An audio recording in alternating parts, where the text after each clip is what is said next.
Yo tout le monde, ici je suis tout seul et aujourd'hui nous allons parler de Glass, le dernier film de M. Night Shyamalan, la fin de la trilogie S-Trail.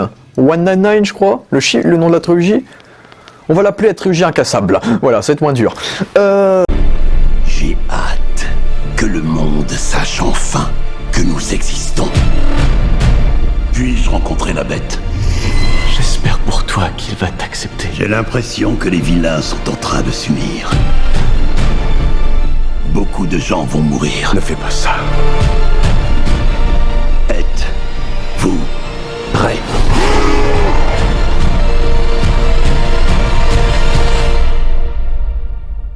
Comment faut-il vous appeler, monsieur? Prénom, Mister. Nom, Glass.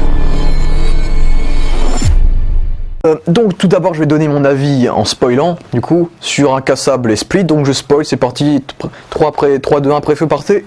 Incassable, sorti en 2000, est un chef-d'œuvre. C'est juste que les gens ont mis du temps à le comprendre, vu que le film est sorti. Shyamalan nous propose sa vision du super-héros, nous propose son histoire, ses personnages, son univers, et nous on est là. On connaît pas tellement les super-héros à cette époque, il y a très peu de films de super-héros. Au final, on te propose une vision ultérieure de ce qu'on a, avant même que ce qu'on a débarque, on va dire. C'est hyper intéressant, et ce film qui a été très mal jugé à la manière d'un Watchmen et d'un BVS, mais qui a été rejugé au fil du temps et qui est considéré maintenant comme un chef-d'œuvre et comme un film culte, pas seulement de super-héros, mais de culte tout court. C'est un film culte, et je le comprends totalement, je l'ai vu, c'est pas un film d'action, n'allez pas voir en tant que film de super-héros, de film d'action avec de la baston, non, c'est pas du tout ça. Un film intelligent, un film où tu as un personnage, il découvre qu'il a des pouvoirs, il y croit pas, et il va faire le bien avec à l'aide d'un personnage handicapé. Un personnage handicapé, donc vu que c'est un personnage faible, on se dit c'est un gentil, et twist, c'est le méchant, et c'est exceptionnel. Attendez, je regarde quelque chose. Ouais. Attendez, j'ai fait de la merde. Et ça, c'est exceptionnel, et donc le scénario est exceptionnel, l'action c'est pas ouf, mais t'as la réalisation quand... T'as des séquences en noir et blanc où t'as un personnage coloré, la vision. Quand David Dunn voit des visions, on est de vue subjective, comme si Dieu nous regardait. On a les plans séquences, le plan séquence du pistolet, que si je le dis, tout le monde s'en rappelle. La première scène du film avec la naissance d'Elijah. M. Night Shyamalan est le dieu des plans séquences et le dieu des twists depuis Sixième Sens, et ce film est un chef-d'œuvre. C'est un chef-d'œuvre, voilà. Et donc, film à grande surprise, vu que Shyamalan a toujours voulu faire une suite à Incassable, quand la scène post-générique de Split nous montre que Split fait partie du même univers que Incassable, avec notre cher David Dunn qui dit qu'il va partir botter le cul de la Horde. Et Split, techniquement, c'est le premier bon film sur un méchant, vu que Venom, ça pue un peu la merde, Suicide Squad aussi et tout, et le premier bon film sur un méchant de comic book, c'est Infinity War, même si ça reste un crossover. Joker sera-t-il le véritable premier bon film sur un méchant? On verra. Et Split, c'était un très bon film. Bon, c'est pas un chef-d'œuvre, mais j'ai trouvé sympa. Le côté horrifique, les jeux d'acteurs sont excellents. Les jeux d'acteurs, c'est surtout ça qui fait le film. Le jeu d'acteur de James McAvoy qui est impressionnant. Quand il joue une femme, il joue un gamin, il joue un mec sérieux. Il est incroyable. Non, mais avec sa relation avec Casey, elle s'appelle Casey. Il me semble que je l'ai appelée Casey, c'est pas grave. Tant pis si je me trompe. Avec Casey et tout, qu'on découvre que les deux en fait c'est des personnes pures et que c'est quelqu'un d'un peu religieux, et c'est intéressant. Bon, tout le chapitre avec la psy c'était peut-être un peu chiant, et peut-être qu'on voyait pas cette personnalité, mais c'est de personnalité du personnage, mais ce film m'a réconcilié avec James McAvoy que je ne connaissais que pour les X-Men, et je déteste le Charles Xavier des X-Men, donc ce film m'a réconcilié avec lui, et voilà, c'est cool. Mais après le film j'ai pas trouvé incroyable, mais niveau colorimétrie c'est excellent, la couleur jaunâtre et la réalisation quoi. T'as très peu de budget avec la réalisation, tu réussis à iconiser, à faire plein de trucs, et comme Incassable, j'ai oublié de le dire, mais la musique est excellente, la musique c'est du génie, c'est génialissime. Non, Incassable et Split, deux excellents films. Et donc Glass annoncé, sorti en janvier 2019. J'avais beaucoup d'attentes pour ce film, les bandes annonces me donnaient envie, parce que c'est un film dont on ne connaît pas la fin, vu que c'est une fin de trilogie. Je me dis, Shyamalan, il fait des twists, il est de retour, on peut avoir des trucs intéressants. Et avons-nous la meilleure trilogie qu'on ait jamais eue sur un film de super-héros? Parce que tout le monde dit que c'est la trilogie The Dark Knight, mais personnellement je trouve Batman Begins, je trouve que c'est un des films les plus chiants que j'ai jamais vu de ma vie. The Dark Knight est un chef-d'œuvre, et The Dark Knight Rises, c'est sympa sans plus, donc c'est loin d'être une trilogie parfaite, mais là... Glass était excellent, voilà. Voilà, on va spoiler maintenant, allez le voir. Donc, en spoilant, Glass était excellent, c'était génial. C'est long, il y a un coup de mou dans le film, mais ça reste un très très bon film.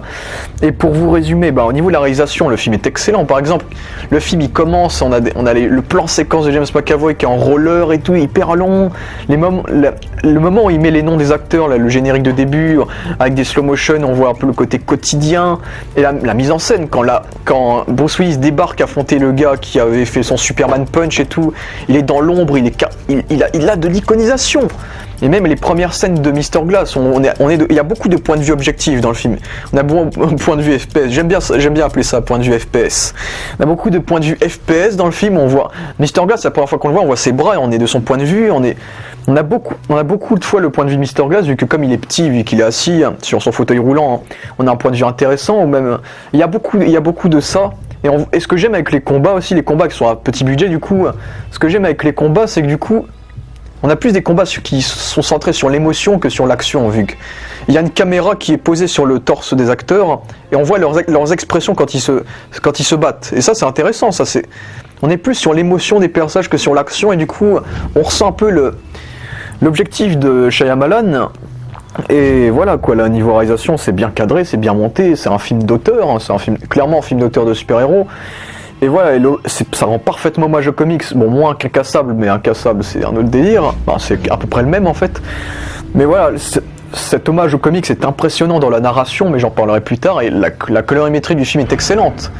Déjà, on a le jaune pour la Horde, le vert pour The Overseer, le surveillant, et je crois qu'il y a un autre nom en VF, j'ai zappé son nom, et le violet pour Mr. Glass, le bonhomme qui casse en VF, et ça marche très bien, très très bien.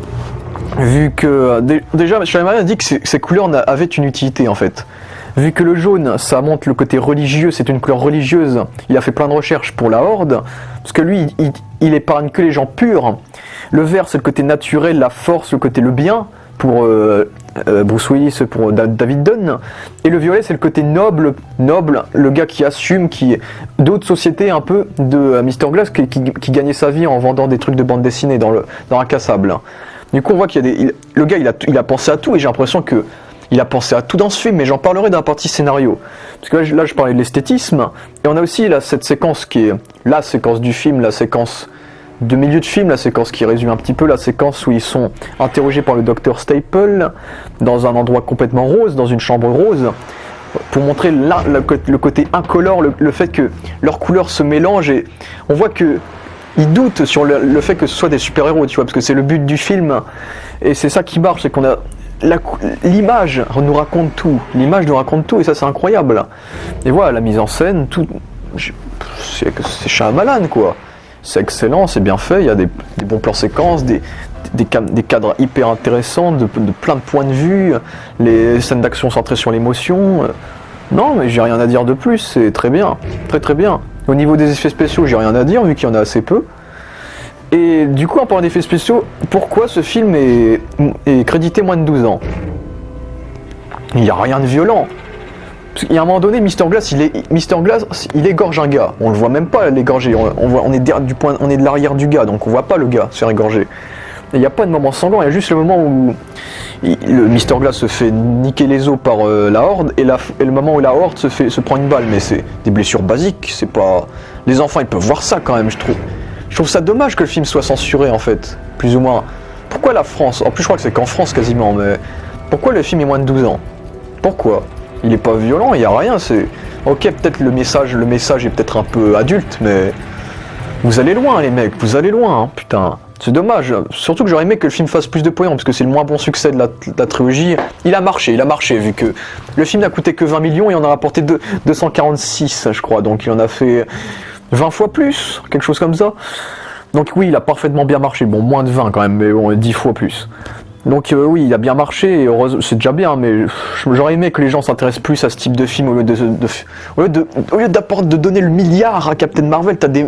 trucs comme Captain Marvel qui font le milliard, et des Venom qui font des 800 millions, et ta Glace, son petit 200 millions. Alors que là, on a des films d'ambition, des films ambitieux. Et voilà, comme j'ai dit, là, techniquement, la réalisation est très bien, l'image, la musique est très bien.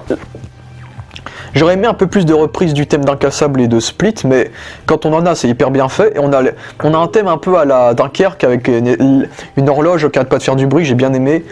La musique finale du dernier twist du film aussi est très bien. Non, la musique est très très bien. Elle est pas, c'est la moins bonne de la trilogie, je vais dire, mais elle est très très bien quand même.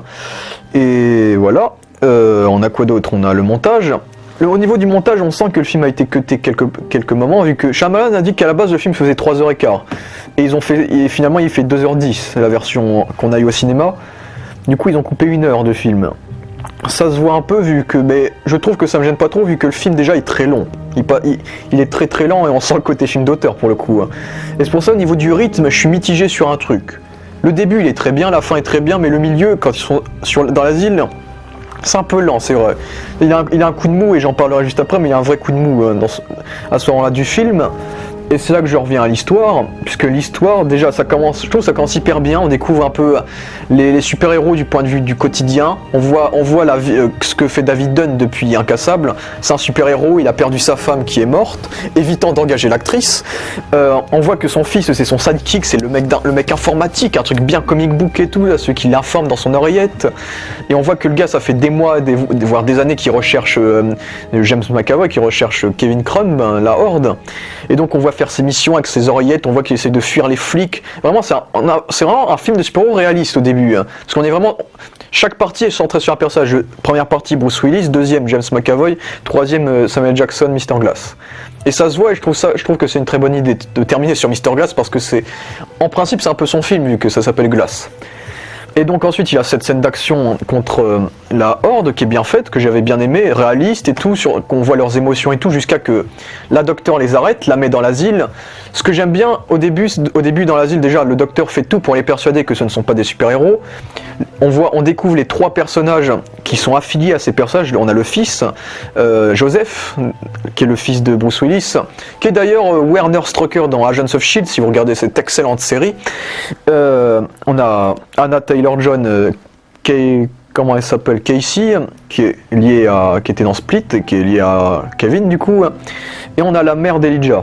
Du coup, on découvre les 3 à ce moment-là. On voit Casey ce qu'elle fait depuis Split, on voit qu'elle est au lycée, qu'elle est un peu traumatisée et tout, que son oncle est arrêté, et que du coup, Split, ça lui a plus apporté du bien que du mal en fait, le kidnapping de Kevin. C'est pour ça qu'il aime bien Kevin.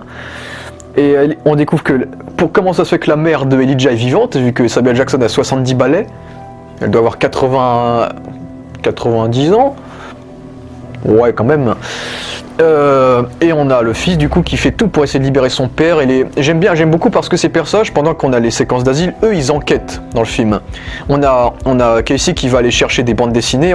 Elle voit que les bandes dessinées sont similaires à ce que faisait Kevin dans Split. On a aussi on a Joseph aussi qui va partir des bandes dessinées. Il découvre qu'il va découvrir le premier twist du film à propos de Kevin. Est-ce que les méchants connaissent leurs parents, un truc très réminiscent aux bandes dessinées aussi. Non mais tout est lié aux bandes dessinées. Les bandes dessinées c'est la clé dans ce film. On nous montre que c'est intéressant. Et pendant ce temps à l'asile on a Split je l'appelle Split mais Kevin qui est en prison. On découvre qu'il y a un truc qui lui permet de changer de personnalité, les lumières, les flashs. Il y en a que c'est une incohérence parce que il y en a qui disent il suffirait qu'il ferme les yeux et il change pas de personnalité, mais quand vous fermez les yeux vous avez quand même de la lumière qui se projette en vous, qui se projette sur vos yeux. C'est pas de l'incohérence, vous dites de la merde messieurs dames. Et on découvre que David a une prison complètement en eau et on découvre que Mr. Glass est sous sédatif pendant des années quoi. Du coup on découvre que les 3 sont dans le mal. Donc là c'est intéressant. Et ensuite je trouve que ça se rallonge. Par exemple il y a une séquence où tu as l'un des gardes qui va aller voir Kevin. Ça sert à rien vu qu'au final on va avoir la même scène avec la docteure. Cette scène ne sert à rien. On a des séquences de Elijah qui servent un peu à rien. Quand il parle avec sa mère et tout, c'est pas hyper utile. Parce qu'au final lui il dit rien vu qu'il est sous sédatif. Et du coup je trouve qu'il a un gros coup de mou. Dans le film, on a 10 minutes assez chiants, assez longs, jusqu'à la séquence dans la chambre rose, où là, l'intrigue morale du film commence à débarquer quand la docteure dit que vos super pouvoirs c'est du fake. Vous avez pas de pouvoir en vrai. Du coup, j'aime beaucoup là parce que c'est bien écrit, vu que Elle dit que ouais, mais les balles qui vous ont tiré dessus, c'était des vieux flingues, etc. Et vous, il y a des gars qui arrivent à toucher des gens et à prédire l'avenir. Il y avait des recherches la docteure avait des recherches pour leur faire croire que c'était pas des super-héros, et ça c'était intéressant. Et là, juste après ce moment-là, Mister Glass passe à l'attaque, on voit que le gars il est pas du tout sous sédatif. Le gars il est en train de foutre la merde, on découvre que ça fait tellement d'années qu'il est habitué aux horaires de tout le monde. Du coup au départ c'est très, très énigmatique vu que le gars on le voit dans les couloirs, mais on sait pas pourquoi, parce que le gars il est tellement convaincant qu'on n'arrive pas à croire que c'est lui qui a fait ça. Mais nous, comme c'est Mr. Glass, c'est le mastermind, on sait que c'est lui. Et la mise en scène utilise très bien le côté fantomatique de Mr. Glass, par exemple, c'est d'abondance, mais le jeu de l'ombre, quand il y a son fauteuil roulant en forme d'ombre, j'ai beaucoup kiffé ça. Et la mise en scène en fait sur le côté mystérieux de Mr. Glass, sous la séquence où il va enfin rencontrer la bête, on le voit dans le noir, et ensuite il s'approche, et là on voit son visage. Là on a vraiment le côté, c'est le mastermind, c'est l'intello, c'est le méchant, voilà quoi, et ça c'est hyper bien fait, et j'ai beaucoup aimé sa rencontre avec Kevin, du coup, et donc là il prévoit son plan, et il découvre, et là les gens l'arrêtent, et là on a des scènes de Incassable, ça j'ai bien aimé les scènes d'Incassable. Du coup, ce qui est intéressant, c'est que d'ailleurs ils ont Joseph, l'acteur qui joue Joseph, c'est le même d'Incassable. Du coup, on a une logique physique. Du coup, ça marche encore mieux quand tu as la séquence d'Incassable où il avait 10 ans. Et du coup, c'est sympa d'avoir ces séquences qui sont bien placées. On a la séquence où Bruce Willis parle à son fils, où Elijah il est dans le manège et il se brise les os. C'est hyper bien fait, ça passe parfaitement bien dans le montage, et j'ai beaucoup aimé ces séquences que je trouve utiles personnellement. Et donc on découvre que non, Glass, Mr. Glass n'a pas été lobotomisé, il égorge le gars, et là il libère Kevin, et là il lui dit qu'on va aller envahir le bâtiment, et là on s'attend tous à un combat final de ouf dans un bâtiment prestigieux et tout. Du coup là tu as des attentes, enfin tu as des grosses attentes. Du coup, l'un des défauts du film d'ailleurs, il y a très très peu de confrontation entre Elijah et David. Il y a juste celle où il se parle dans le micro, qui est dans la bande-annonce, que j'ai bien aimé, où il force David à se libérer du coup. Et là, la mise en scène magique de Shyamalan, quand David va aller chercher dans les chambres sa cape, le mec il prend une cape, et c'est les frissons quoi. C'est comme la séquence que j'ai oublié d'évoquer, où Elijah, il y a le gars qui lâche une lampe, on a peur qu'Elijah se brise les jambes. Quand la scène se finit, t'es en mode oh putain, hein, tu vois, des trucs du quotidien, et ça te fout la pression. T'as des blockbusters de 150 millions comme Captain Marvel qui font le milliard et qui tu ressens rien, et là tu as des frissons quand t'as des lampes qui tombent et des capes qui traînent. Bon, du génie, qu'est-ce que vous voulez que je vous dise? Et du coup, pendant ce temps, j'ai beaucoup aimé la mise en scène, encore une fois, c'est quand il y a Glass, il s'évade. On est du point de vue du Glass, alors que derrière, il y a Kevin qui tabasse tout le monde. J'ai bien aimé aussi ça, parce que ça montre qu'on privilégie les émotions et les personnages que l'action. Et c'est un peu le message de Shyamalan. Ensuite, on a cette petite autocritique du comic book, quand il a la docteure qui dit aux 3 personnages affiliés, la mère, Joseph et Casey, que les comic books ça sert qu'à vendre, qu'à faire du produit marketing, qu'à faire des films et tout, qu'au film de super-héros qu'on a actuellement. Donc Shyamalan ose faire des petites critiques, ce qui ne m'a pas gêné, mais malgré que je suis fan de ces films, bah pas tous, hein. N'est-ce pas Captain Marvel? Sinon, on a le combat final qui va commencer dans la forêt du coup, et là ça, quand on a le face-à-face entre Kevin et David, qui est bien fait, bon. Ils se poussent, et là on voit que les flics ils sont complètement stupides, donc on se dit putain, les flics ils sont stupides, c'est le cliché des flics stupides. On découvre que non après, mais on y reviendra. Et j'ai bien aimé le moment où Kevin tue tout le monde, tue les flics. Genre il en mange un, on est de son point de vue vu qu'il est protégé par son bouclier. Du coup on est de son point de vue, c'est hyper intéressant. On voit les gens qu'il tue de son point de vue, ensuite il le mange hors cadrage. Et pendant ce temps, il y a David qui sauve tout le monde, il y a Mr. Glass qui regarde, et là il y a le twist. J'étais déçu parce que je pensais que ça allait être le seul twist du film, donc j'étais hyper déçu parce que c'était une grosse théorie des fans que le père de Kevin, ce qui a fait de Kevin ce qu'il est aujourd'hui, l'homme avec plusieurs personnalités qu'il est aujourd'hui, est mort dans le même accident qui a provoqué les super pouvoirs de David Dunn, qui a été provoqué par Mr. Glass. Du coup, Mr. Glass, ce que j'aimais, c'est que c'est lui qui a tout créé. Mr. Glass, c'est pas con, mais c'est le Stan Lee de Glass. C'est lui qui a créé tous ces super-héros, et c'est ça qui est hyper intéressant. J'ai beaucoup aimé ce côté créateur, ce côté... Il faut le respecter quand même, Mr. Glass, quoi.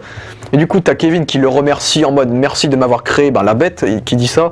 Mais quand même, je suis là pour protéger Kevin, donc il lui nique, il le tue. Hein.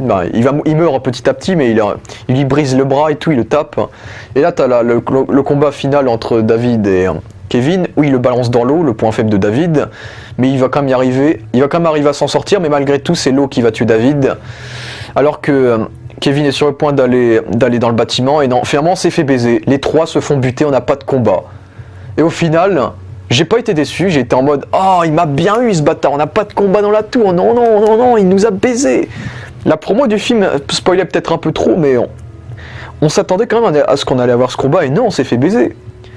Déjà, beaucoup ont critiqué la mort de David. Moi, j'ai bien aimé, puisque justement, j'ai trouvé ça intéressant que ce soit le gars le plus bon, le super-héros, le gars le plus gentil, qui a la pire mort, qui meurt de manière le plus cruelle, vu que déjà il meurt par son point faible, l'eau, donc il est étouffé jusqu'à sa mort, et il découvre du coup que Staple fait partie d'une organisation de méchants qui date de milliers d'années, qui ont un logo de trèfle et tout, donc le truc bien cliché, mais j'ai bien aimé parce qu'il assume complètement le côté comics.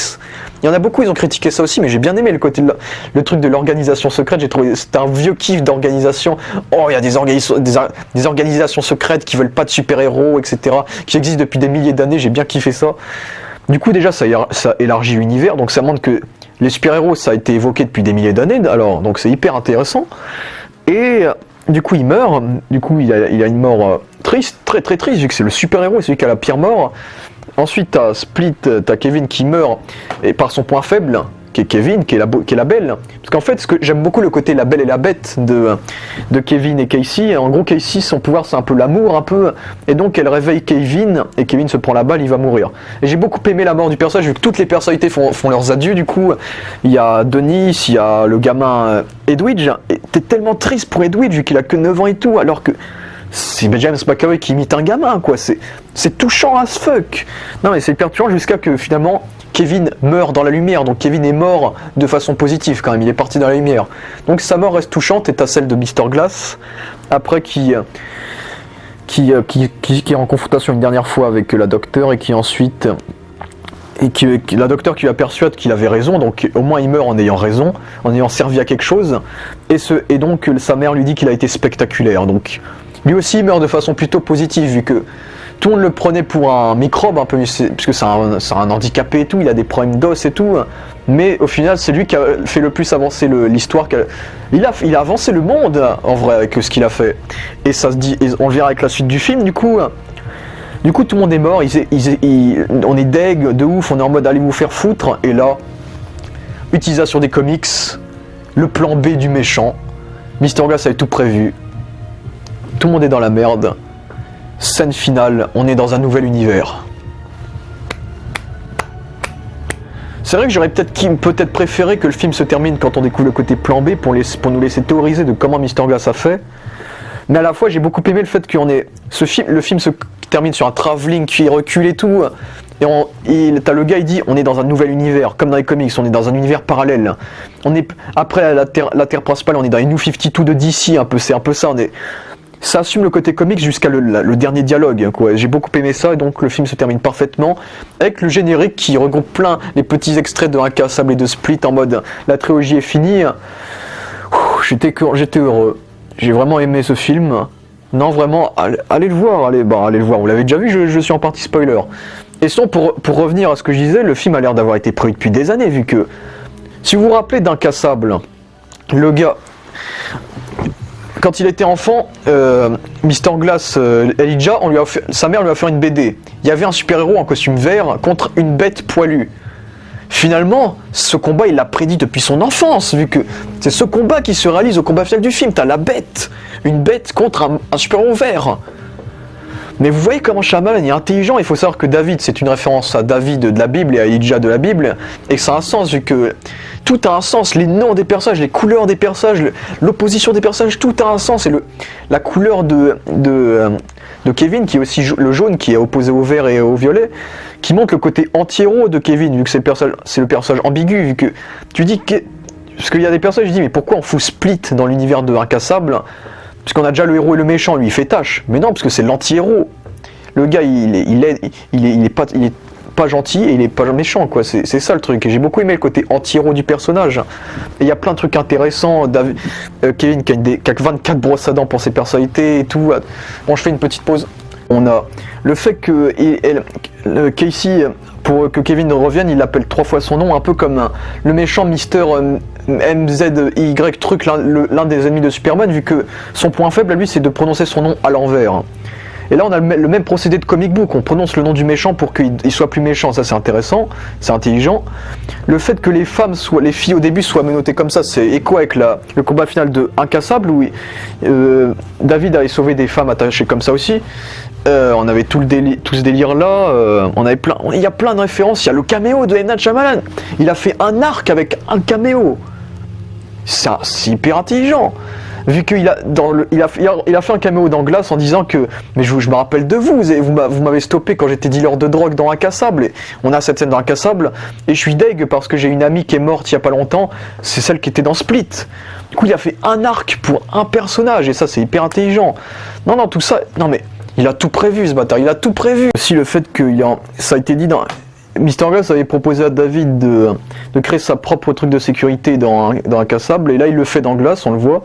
Il a son propre magasin de sécurité. On a Kevin aussi, Kevin qui était fan de Edwidge, la personnalité de Kevin qui était fan de Kanye West, et là il est de Drake. Dans ce film-là, il y a des évolutions par-ci par-là. Voilà quoi, je pense que je vais m'arrêter à là, mais voilà, le film est parfaitement bien écrit. Vraiment, la réalisation est irréprochable, il y a plein de références aux bandes d'essai, mais je peux vous en citer tellement. La couleur violette pour le nom vilain, la couleur verte pour le côté gentil, donc même dans les magasins, c'est les codes couleurs des roues et des gentils, etc. Il y a plein de trucs à dire, mais voilà. Cette trilogie était excellente, voilà. Voilà, une réalisation irréprochable, musique excellente, twist hyper intéressant, et que je m'attendais absolument pas à ce que les 3 crèvent d'ailleurs. Je m'attendais pas à l'organisation secrète et je m'attendais pas au plan B de Mr. Glass. Je me disais pourquoi ça s'étire. Le bâtard il a gagné, j'étais content parce que c'est son film, le film s'appelle Glass. Et dernier point que j'aimerais aborder, c'est le fait aussi que Mr. Glass c'est le narrateur du film aussi un peu. Vu que lui il arrête pas de dire oh tiens lui c'est le personnage secondaire, oh les personnages secondaires débarquent, oh c'est le moment où le héros s'allie aux gentils, il te sort des phrases comme ça en mode. Et là, si on veut représenter dans une BD, vous aurez les yeux écarquillés et tout, non il est planant vu qu'il c'est un peu le narrateur du truc, et j'adore ce film rend hommage aux comics, j'adore ça. Merci M. Night. Merci pour cette trilogie qui est pour moi la meilleure trilogie de films de super-héros de tous les temps. Parce qu'il n'y en a pas beaucoup de très bonnes trilogies. Et donc voilà quoi, les comics sont bien respectés. Tu as créé un excellent univers et tu l'élargis encore plus. Quand à la fin tu crées un nouvel univers, tu dis que tu as une organisation qui date de milliers d'années. Et quand là, Staple elle dit... dans le film, elle dit que on s'est occupé de Philadelphie, maintenant on s'occupait des autres villes. Ça veut dire qu'il y en a partout des super-héros, il y en a partout. Ça montre qu'on pourrait faire plein de films sur des super-héros du même univers, mais puisque comme l'a dit Mr. Glass, cette trilogie c'était une origin story et c'est bien foutu. C'était une origin story, putain. Et ça marche très bien. J'ai bien aimé vraiment. Donc j'aimais bien la dernière scène de Staple où elle pousse un cri en mode c'est une méchante, elle a crié en mode en mode putain je suis dans la merde aussi. Non, les clichés des comic books sont bien utilisés, c'est un véritable hommage au comic book et c'est bien. Voilà, donc un très bon film, le meilleur film de l'année avant qu'Avengers Endgame sort. J-6 en ce qui me concerne, 6 voilà, J-6, mais là pour l'instant c'était excellent, donc voilà, et merci à c'était excellent. Allez voir ce film, allez le revoir si vous l'avez déjà vu, on est en partie spoiler, donc voilà, allez le voir, c'était excellent. Glass, génial. Ça mériterait plus d'engouement, plus de vues, mais au moins, il a été rentable, il a marché. Shyamalan est de retour et c'était excellent.